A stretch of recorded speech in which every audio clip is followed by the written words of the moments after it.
I will be reading 13 Gifts by Wendy, starting on page 294. First paragraph.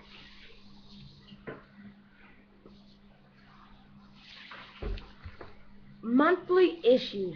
The other is a copy of the Dictionary of Issue Slang 3rd edition. Easy enough to figure out which gift came from which guy. And last but not least, Aunt Bethany says, handing me the smallest of the bags, I took the liberty of putting David's CD on it. I hope you don't mind. I turned the page upside down on the end, and out plops a brand new iPod. I can't believe it, I say, picking it up. This is amazing. Thank you, guys. I reach out and give them both hugs, which feels really great. The two of them leave me to get dressed, and the first thing I do is turn on the iPod.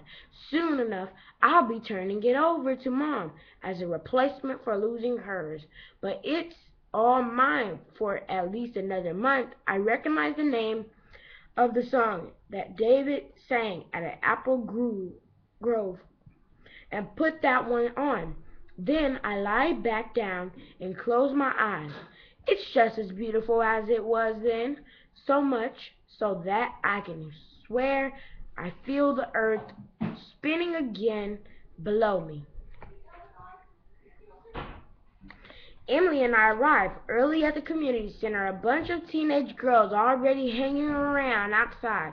I hear them talking about they're going to say to Jake when he arrives. At this point, if there's anyone in town that doesn't know about the play this afternoon, they've been living under a rock. Almost everyone is already there when we get to the back room, including Jake. After spending the last few days around him, he almost seems like another regular kid. Almost he did. You sneak by those girls, I asked. I have skills, he says, with a wink. Roy rolls her eyes. I snuck him through the fire exit, yes, Jake says, but I had the skills to follow you. He sweeps her up and swings her around like he does to Emily in the play. She laughs and holds on tight. I'm not sure they're going to hold out on that not dating thing till ninth grade. Ray reminds everyone that their jobs are and shoos us out the door, while the boys are moving the card tables and couches out of the way to set up the chairs. I pull a small table over to the entrance and tape my poster to the front of it. Aunt Bethany gave me a cash box and a calculator, so I am all set for my job as ticket seller.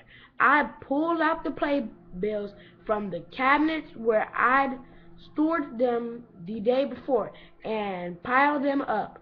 Even though everything is going according to plan, I'm very glad opening night is also closing night.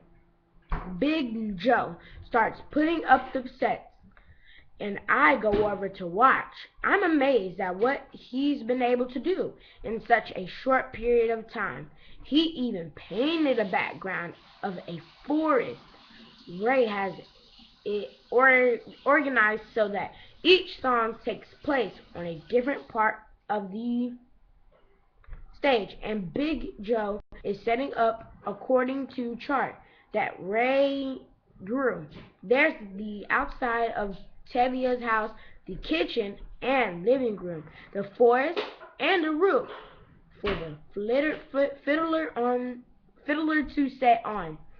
Even though Big Joe isn't the easiest to talk to, I can't help but ask him how he learned to make all these things. My father taught me everything he knew, Big Joe says, as he crosses the stage to set another prop. He did all the plays in town. I didn't know what I say. I don't know that I say. He nods and lifts the huge wooden key as if it weighed nothing. This one he had made for a secret admirer. He said it was the key to his heart. He laughed. Yes, my pa had a pretty big heart to make a key that big. Aw, Big Joe really is a softy. His voice turns gruff again when he says, "Don't got no place for these two," and hands me the duck-headed cane and the small purple bottle. Really? They're not on the prop list from the script? He shakes his head and points to the poster board. I scanned the list of which props go in which scene. The basket, candlesticks, holder, and wine bottle go on the kitchen table. The knife on the counter and gray blanket is for a picnic scene. Tavia carries the Bible. The necklace is on a few different sisters in different songs. Tavia's wife wears the shawl, and the giant key is in the barn. But nothing about a cane or a purple bottle anywhere. I guess I'll hold on to them, I tell him. He shrugs and gets back to work. I slash them behind the ticket table to deal with later. I go to the back room to see if anyone needs my help, and have to try really hard not to laugh. The cast has changed into their costumes with their hair and makeup done. All the girls look like how I did when I left Betty's house that first day. Even the boys are wearing blush and black eyeliner. It's a theater thing, David says. When he sees my expression, he puffs out his chest and says, I think I look very dashing for a milkman. Yeah, the eyeliner really makes your eyes pop. I'm actually afraid to look in a mirror, he says. I stand back to admire him from afar. I do like the suit and the floppy hat. He tilts the hat a bit. It was my dad's. My mom gave it to me last night. It looks really nice, very Russian, milkmanish, while still being stylish. How do I look? Roy says, joining us. Did they have green eyeshadow in Russia in 1905? I talked her out of the glitter. She says, so be grateful for that.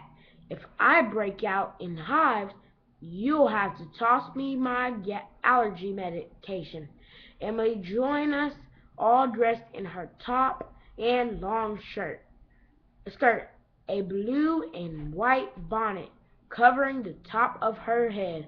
Annabelle had to hem the skirt a little, but everything else was in Grandma's trunk from when she played Treadtail. They really could be twins. Emily keeps pushing the bonnet back on her forehead. How do you feel? I ask. Like the whole town is about to watch me sing and dance with Jake Harrison? Which can't possibly be true because how crazy does that sound? You'll be great, I assure her, and it's all over before you know it. 6 minutes and 16 seconds, she says.